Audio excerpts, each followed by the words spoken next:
Hello, everyone, and welcome to the future of space. I'm your host, Daniel Fox. Our guest today is Maraia Tanner. Maraia is an astrophysicist, aerospace engineer, and CEO of Star Harbor, which is aiming to be the world's first publicly accessible spaceflight training facility and cutting edge research and development campus for emerging technologies. Wow, Maraia, that is amazing. Welcome to the future space. Thank you, Daniel. I really appreciate you inviting me to be here. Where are you right now?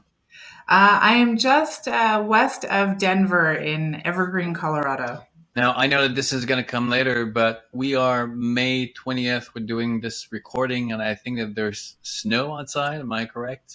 Yeah, this is. I just moved to Colorado in July, so this has been my first winter coming from California, real winter. And yesterday it was 80 degrees, and today we're expecting 1 to 2 feet of snow.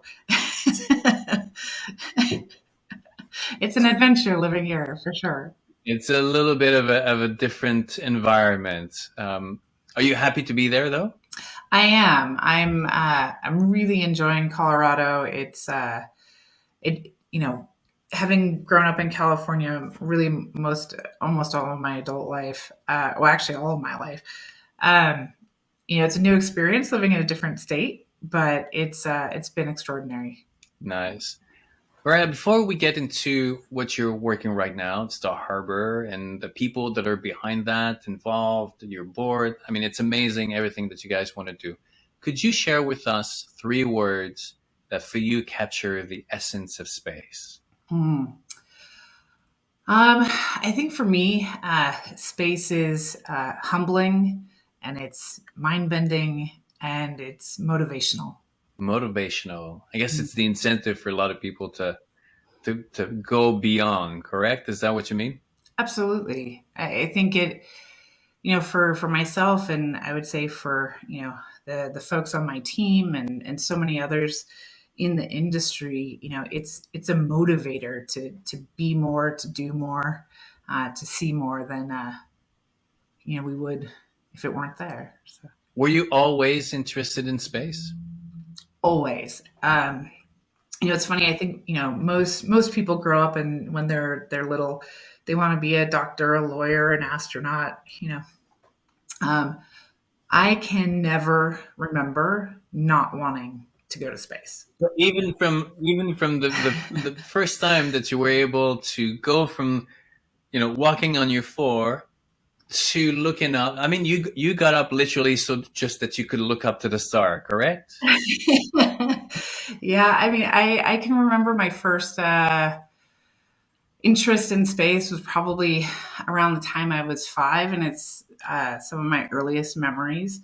Um, there was just an immediate desire to visit, to understand it. Not at 5, that came later. But like I was just fascinated with the stars and planets, and my mom, she talks about how I never really deviated from that. It was very, very clear, what was in my DNA. So, So what happened after that first experience at 5 years old? Did you go to school with the intent to become an astronaut or a pilot or being an astrophysicist? Or so what was your journey between that 5 year old little um, looking up to the star baby to where you are today? it's I think this is common for a lot of folks, especially of my generation, I guess. When I was a child, I would say, I want to be an astronaut. And, the adults around me would say, oh, that's great. Go for it. You can do it. And then you start to get a little bit older, you get into junior high, you get into high school, and you say you want to be an astronaut. And then the questions become, well, what's your backup plan? Like, is that really practical? There's only a few astronauts out there. Are you sure that's where you want to put your eggs in that basket? And so, I started to question a little bit, maybe if I should go in that direction. And right around the same time, I went to live abroad in Japan for a year. lived with the host family, and you know, really grew up a lot in that year.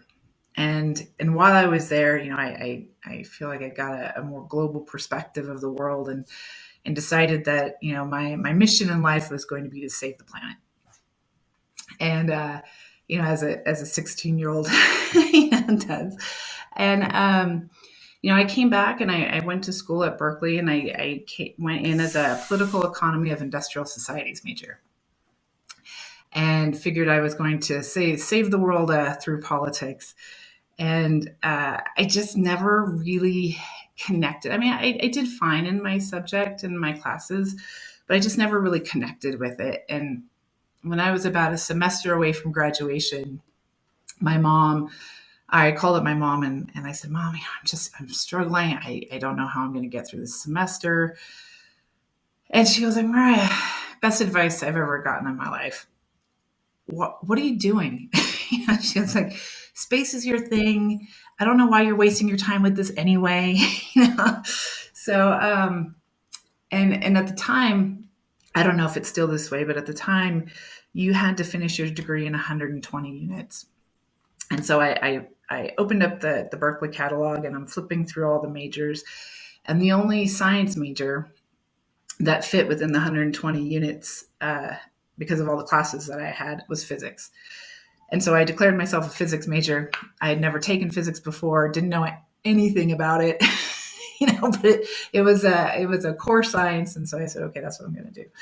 And as luck or fate would have it, I was pretty good at it, and I absolutely loved it. I fell in love with physics and astrophysics in particular, and it sort of took me back to, you know, my core interests and passions. And so I finished my degree in astrophysics, and then went into engineering, which is a whole nother story. So you became an astrophysicist and then engineering, following the stars. But beyond that, and this is a question that I always want to ask people, what do you think is the human story of going to space?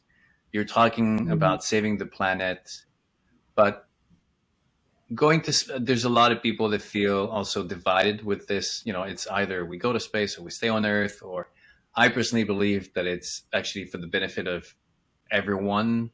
Even when your children leave the house, it's not to leave the parents in the dust. It's actually to elevate the family, but in different ways. Right. So what for you, from your perspective, is the human story of going to space? Well, I think exploration is in the human condition. You know, I think that um, just innately we're not happy, you know, just staying inside our little bubble. You know, people, there's always going to be people who want to get out and explore, and learn and discover and expand. Um, and so I think, you know, first is just a natural calling, you know, but I really do believe that there are so many benefits to space for life on Earth. And in fact, you know, this is true for everybody on my team, and for so many others in the industry, is that, you know, like, being in love with space really means being in love with our own planet, you know. Um, and I think they're sort of inextricably intertwined. You know, you can't really separate out the two. Um, and I know, and we'll get to, you know, Star Harbor in a moment, but a huge part of our motivation is bringing the solutions, you know, from space to life here on Earth, to, you know, fix the things that we've broken, and improve the things that we can. I think that fear of being left behind is not, it's not a story that is new. I mean, even back in the Great Migration of Europe, you know, you could read the newspapers and people were saying, oh, you know, why go over there? Like, why actually invest on when we have so many? Because Europe, I mean, Europe was in total Mm-hmm. shambles back in those days. And you could ask, what was the justification for the kings and queens to, you know, put their country in jeopardy? and not fix the issues that were there at that moment and send people across the Mm-hmm. ocean for like almost a doomed end. But even close closer to our family, when that brother or that sister leaves the family and goes to a different country, often the family behind is left like, well, you're the one who left us, why is it that our village and our city is not enough for you? You feel the call. But from my Mm-hmm. background of spending time in nature, life inherently always tried to reach out. And I think the human species has become just the best ambassador to embody, to push those boundaries. But if, we started, life started on the planet, this, cellular level, and then it went from single cell to multi-cell, and it constantly pushed the boundaries and pushed the cracks and figure out how to move forward. And when it was in the ocean, well, that was not enough. It found a way to get out of the ocean, and some of them were not happy to be on the ocean, found their way back to the ocean, and we're up in the trees. And then I can only imagine the first times that the individuals who decide to go to leave the branches and start wander on the ground, the rest behind were not happy. It's like, why would you Mm-hmm. even venture into a place that has predators that are not, that are beyond what we can control? But we would not be here had this not happened. So life is constantly wanting to find these new destinations. And if it can't, it's not because it doesn't want to, it's just because it doesn't know how to do it. And so now that we have the technology to take life to the universe, from the perspective of the planet, it's been waiting for this moment for 4.6 billion years, where the planet's knowledge can be now taken to the universe and continue this, I think, this universal mission Mm-hmm. of connection, where life wants to connect in the universe in the same way that it expanded and connected on the planet. Would you agree? I would absolutely agree. And I think that's a really beautiful way to take a look at it. Um, and I think that, exploring calls on us to, be better, to do more. It's, like you mentioned your time in nature. That's very much my I used to backpack and climb glaciers and scuba dive and everywhere I could get into nature I would do that. And every time you go out and you do that exploration, you have to learn new skills and become stronger and be curious, and those are all the things that are necessary for evolution.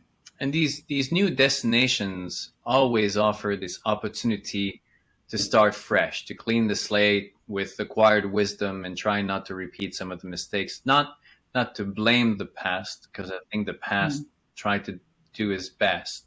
But even North America, we're not going to get into the debate that there were people here and then there was tremendous cost. But the people who left Europe did not want to replicate the same mistake. They wanted to leave the aristocrats behind, the Mm. kind of rigid structure. Then it led to what we are, the U.S. today, and then some of the great values that the country was built on. But everything has an arc, right? Everything has a journey, and now we're seeing the cracks in that. And we're looking to space, and the Mhm. people, and some of the people, the values that we've identified now, we're looking into space to start that new foundation, to start from, and within the Yeah, constrictions of all the histories and the rigid structure that now has become more cumbersome than flexible.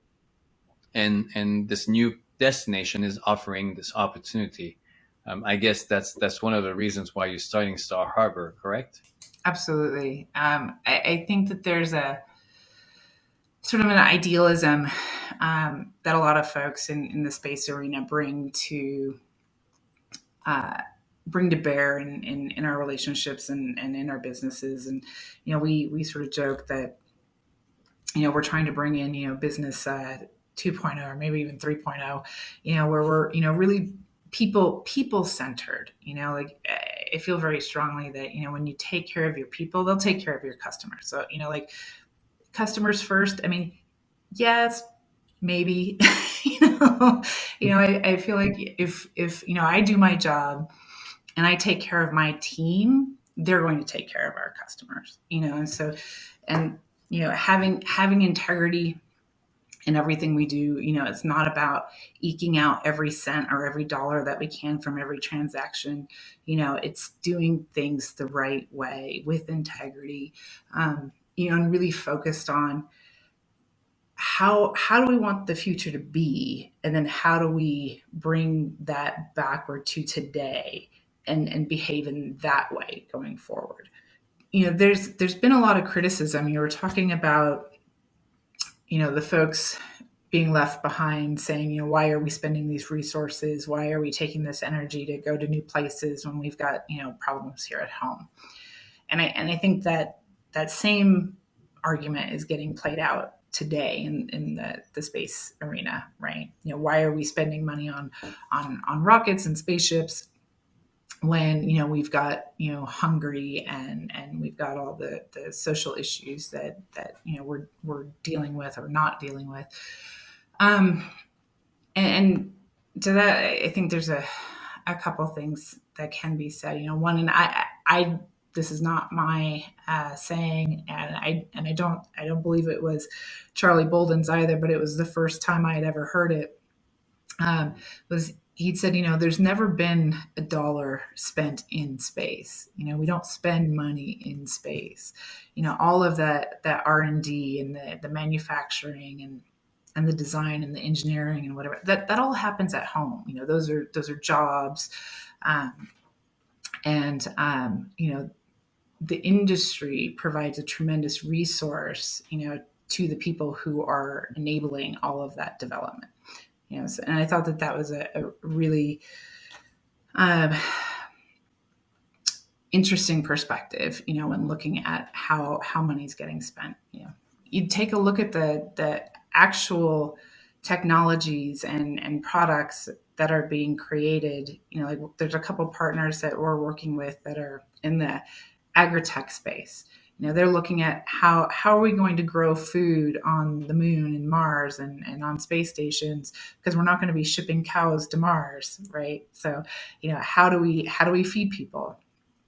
And a lot of those technologies, which are absolutely essential to life in space, are going to be critically important here at home as well. There are places around the country, we did a lot of work in Dubai, for instance. They import 100% of their produce. They have to find it, which means that they're entirely dependent on trade. If there's a breakdown in that system at any point, they're in trouble. And so, these are technologies that they're very interested in bringing back at home, and it's being solved for space. So, something Dr. Cy Proctor on our team always says, is solving for space solves for Earth. Back in the 1900s, you had Edison, Tesla, and you had the Wright brothers, right? But at the same time, you had a bunch of diseases that were going up everywhere. There were a lot of social issues.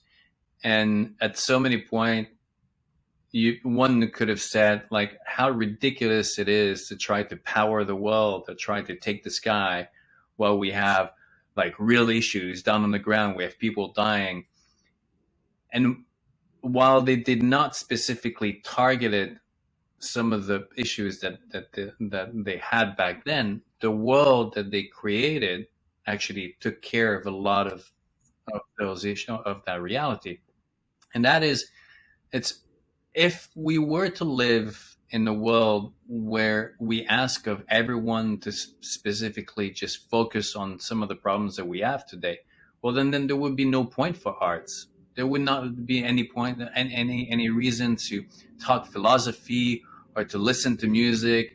Or if I remember correctly, in the Salesforce ad, Matthew McConaughey is an actor that does absolutely nothing in his life other than portraying roles. So in terms of advancing society, that's not really the best effort, to spend a life with. So it's life is a little bit more complicated than just saying it's a single issue and everything has to be focused on that. You need different perspective. You need to push in different places. So sometimes the solution is not exactly where you thought it would be, but it comes back and then it helps everywhere. And I one of the challenges that we've had on Earth is the incentive has been hard for people to process because there it's easy to I mean easy it's been easy to find resources. If I don't have my bread this morning, I can find another piece of bread somewhere else, in the corner store.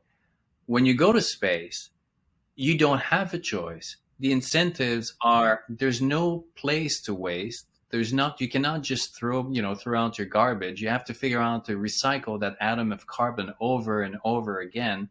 Once it gets into the spaceship, you want to keep it. You don't want it's already been processed on the Earth. You cannot go into a spaceship and say, "Oh, let's do a pit stop, swing by this planet and just resupply." No, you have to be fully contained. So I do believe that there's going to be major revolution of recycling and production of food that's going to trickle down to the earth and going to elevate, obviously, be at the benefit of everyone. So I guess you agree on that, right? Absolutely. In fact, it's one of our leading priorities in building this big campus. We in October, we signed the purchase sale agreement for the 53 acres in Lone Tree, and we're really excited about the development and everything that's going to happen on the campus. And one of the challenges, because I like on the one hand, I have to build in order to create, Star Harbor and all the benefits that I know we're going to be bringing. On the other hand, I'm very much a tree hugger, and feel very, very strongly about, climate change and the challenges that are coming and in some cases are already here.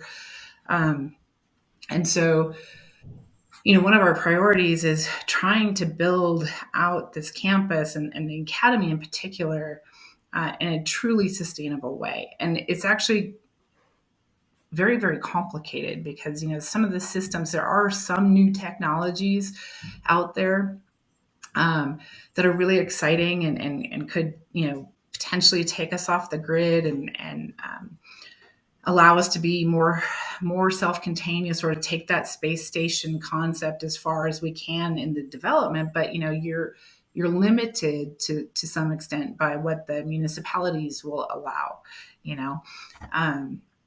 and so we're trying to, really push the envelope in, the materials we'll be able to use, the energy sources we'll be able to use, how we, recycle and reclaim water.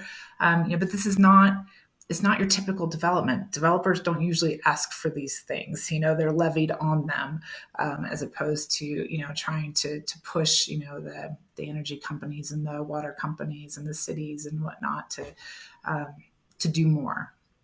And so we're going through that process right now, and trying to find new technologies and materials and products and whatnot that can really allow us to build this out in a sustainable, like truly sustainable fashion. So you're building a campus and you have this academy called Star Harbor.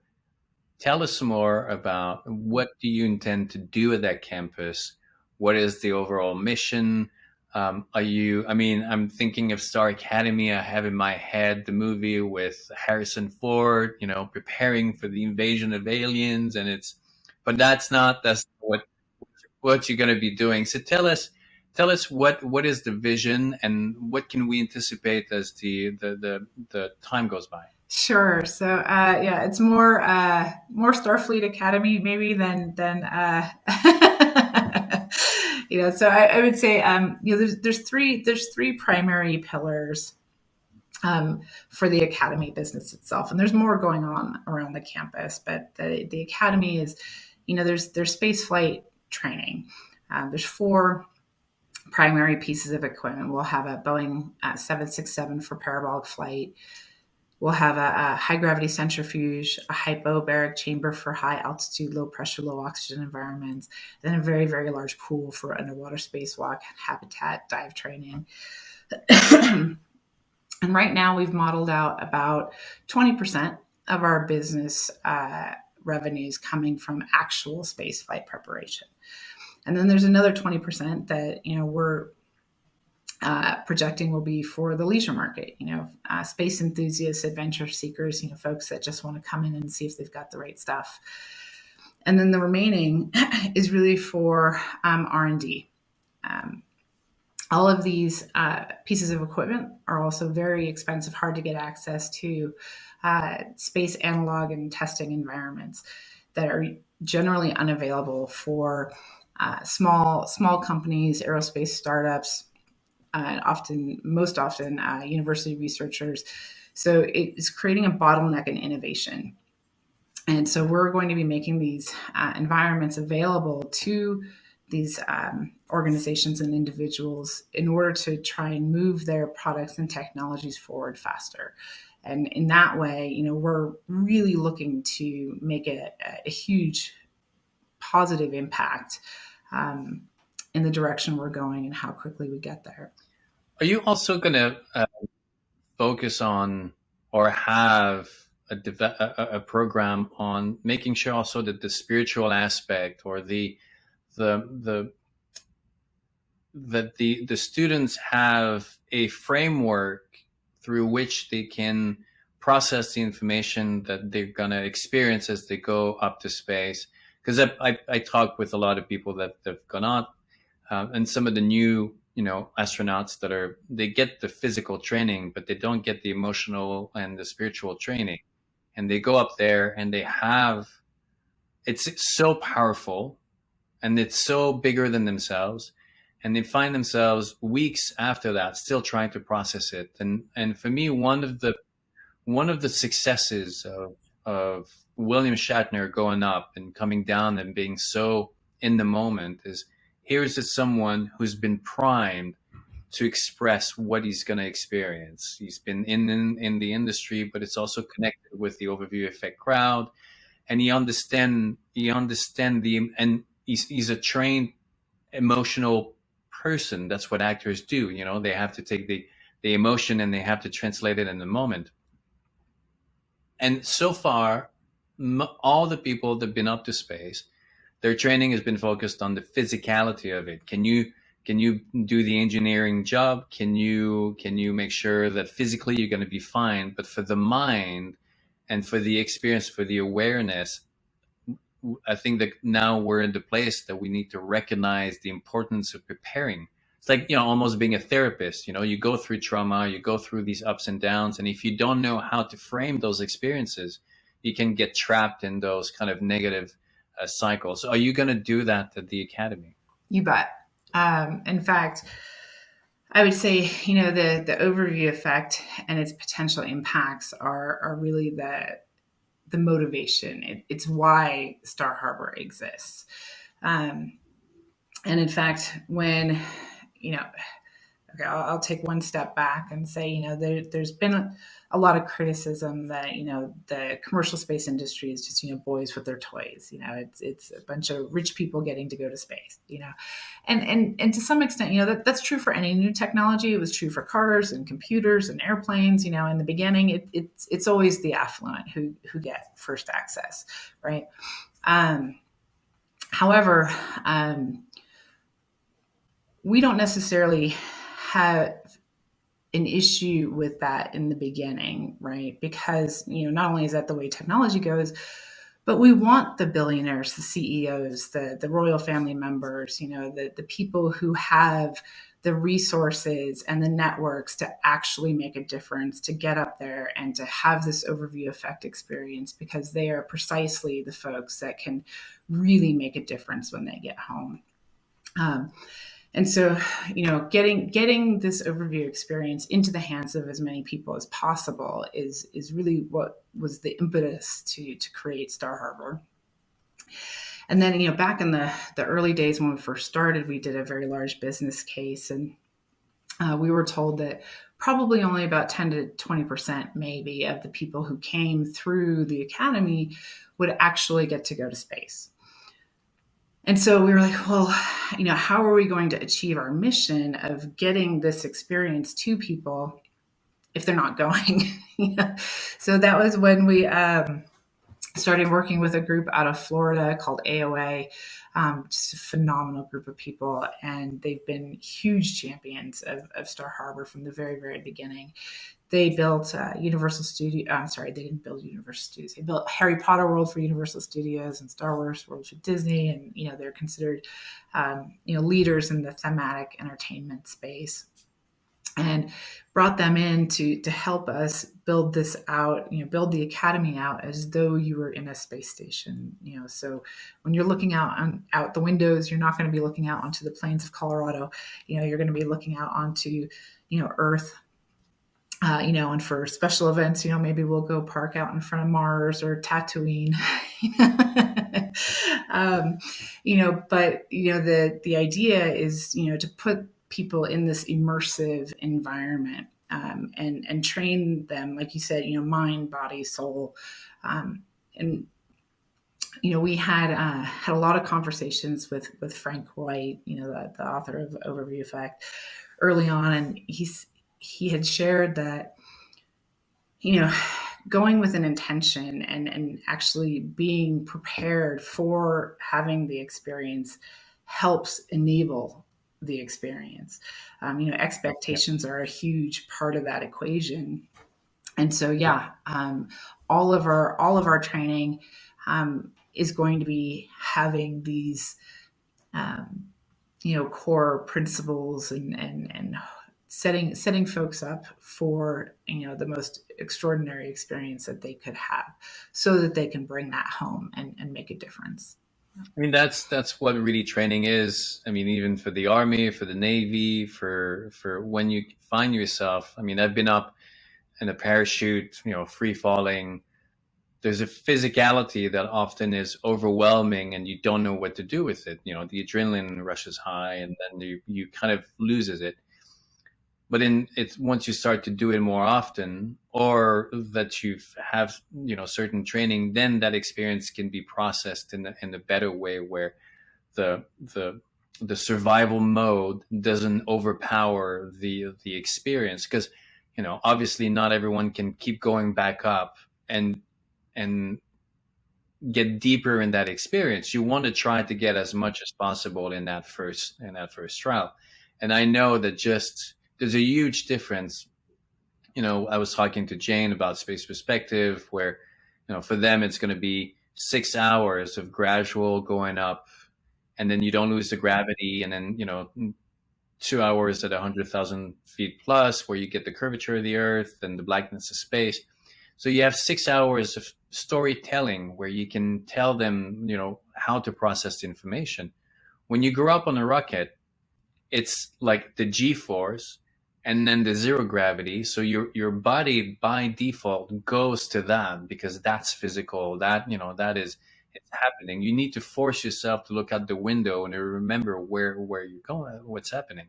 So giving the training for people to know what to expect, so that they have the tools really, to negotiate with what's happening with them and what to do with it and where to go from there. I think that's a really commendable mission that you guys are doing at Star Harbor. So congrats on that. Thank you. And I really agree, especially for, the very, the short duration missions, the suborbital hops and whatnot. I think, it's even in some cases more critical to have that, for instance, a microgravity flight experience prior to that mission, so that, you're not spending your 3-4 minutes in awe of being weightless, as opposed to, because you can do that in the back of a plane. You want to spend that time looking out the window. That's what you're there for.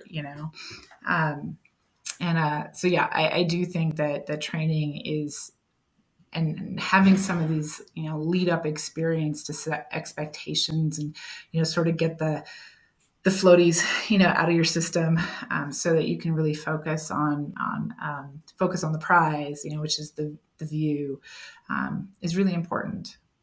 I almost believe that Blue Origin should incentivize the clients not to unbuckle, like really to stay in their seat, so that they can really take the time to look out the window first. Because, like you said, I mean, the zero gravity can be replicated on Earth, um, but the view that you can't. So if you're gonna pay that much money, go up. And I totally support what you said earlier about the billionaires.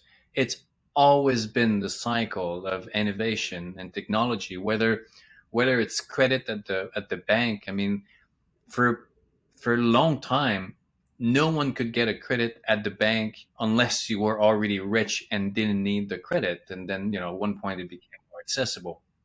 Clothes, the same thing. Cars, any new technology is always a journey of adaptation, where at the beginning it doesn't make sense to make it, and only the rich people can pay for it's almost pay for pleasure, but that the payment funds the development behind it. So it's no different. It's just that I think that today has become, and I prefer anyone who's going to spend that kind of money to go to space than to buy just a yacht or book a hotel for 20 days and it costs the same amount of money. So that for me is a lot better invested, than personal gratification. Yeah, I think, and I think, like you mentioned William Shatner, and I think there's a number of other individuals who are having these experiences, and coming back and speaking about it, and the enthusiasm they have for Earth, for home, having viewed it from that standpoint, and I think we get enough of those folks.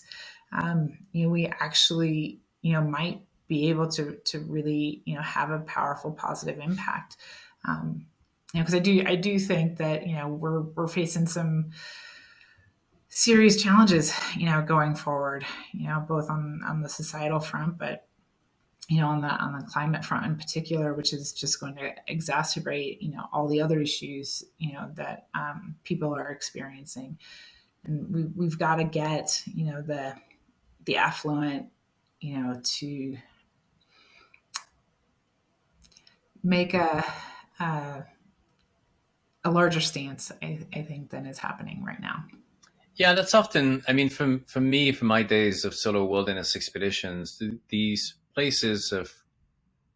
challenging places are there, first of all, to make you develop the tools or the skills that you need to navigate this complexity. They also force you to reassess how you want to move forward.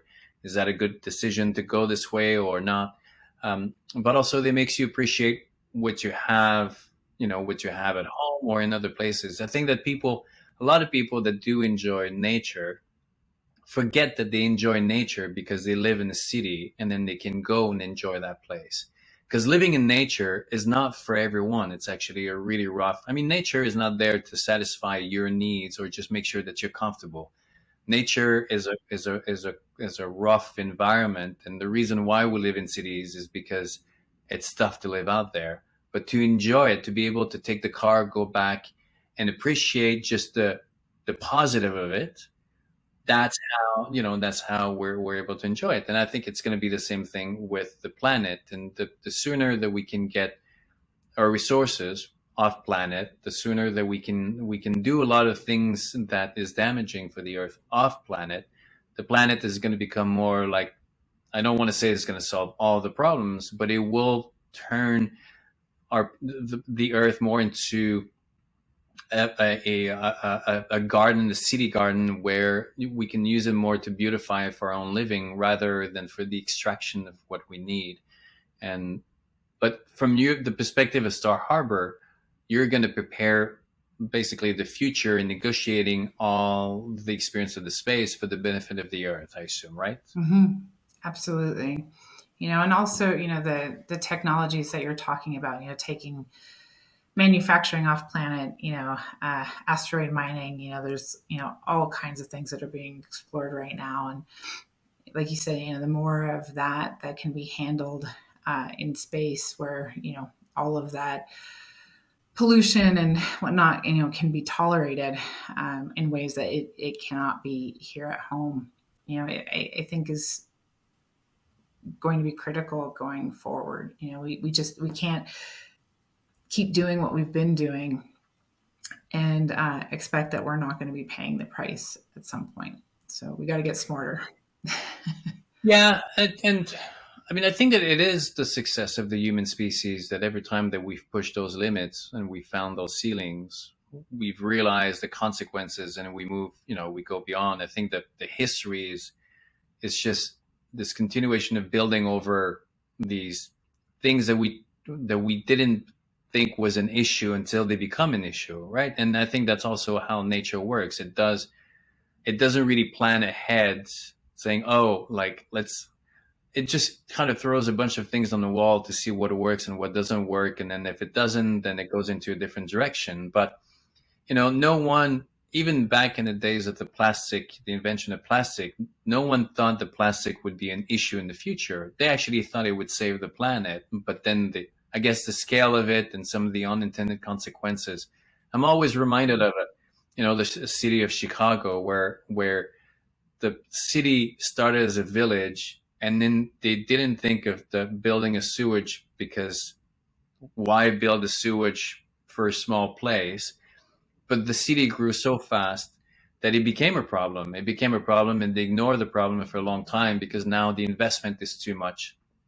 But there was one big outbreak of cholera that really kind of tipped the scale, and now, like, they could not avoid it. So literally they raised the city, and then they created the sewage, and then they reversed the flow of the river, so now it would not go into the Great Lakes, but it would go in. And they did it. Chicago now is one of the biggest cities, and then the economy. So we have the capacity, but I think that there needs to be an incentive for people to spend the energy and the effort and the commitment, because when usually you're too comfortable, your predominant attitude is kind of sit back, relax, and enjoy, and forget it, and forget that relationship that you have with the environment. So, I mean, with the project that you have, and I think with all the people that I talk to, I would be really surprised that we don't come out on the more positive note, because there's so many people with so much energy and effort and ideas and innovation, and just what you're doing, and the fact that you're getting funded and you can build those visions, prove that there's a momentum, there's an energy, and there's a will to get that done. And it must be so inspiring from your end, right? It is. I mean, look, we would not be doing this if we didn't think we were going to be able to win the game, right? I have two children. My son's 14, my daughter's 17. I worry for them. I worry about the future that's being created, and I am entirely committed to making sure that our worst fears don't come to life. Like you said, human innovation is a remarkable thing. We seem to pull out of emergency situations on a fairly regular basis, and I think one of my mentors once said the universe, when you're committed, the universe will give you the solution that you're looking for, but only and always in the nick of time. And I feel like I feel like this is definitely one of those things where it's going to feel like we are coming right up to the precipice, and if I didn't think that we had the ability to rescue ourselves, then there would be no reason for Star Harbor. I mean, our purpose is to get the solutions, bring them online, and get them working as quickly as possible, so that we can have a positive, healthy, vibrant future. So yeah, I think we can do it. I also think it's we've got a pretty daunting task in front of us, but if I didn't think we could get there, then I wouldn't be here. Well, you've done an amazing job convincing that you can, because you had Sign Proctor on board, you got Ron Garin, and then you have a whole team of advisors that are really, they're behind that vision. Now, if people want to learn more and want to, not too sure that you're already accepting applications, but if they want to sign up for a newsletter so that when it's ready, where do they go? Sure. Easiest place is to go to our website, starharboracademy.com. And on there, you'll see all of our social media links. And there's also a place where you can sign up to get any email updates. Well, we'll make sure we put all the links in the description, and links to your LinkedIn and Instagram. And I don't know if you have TikTok, but whatever is on the website, we'll make sure that they're there. All right. It was a pleasure. This is so exciting. I can't wait to see the Academy. Me too. And yeah, makes me want to go back to school now. Yeah, well, thank you so much for having me. Pleasure. You take really good care, and I will see you soon. All right. Sounds good. Take care.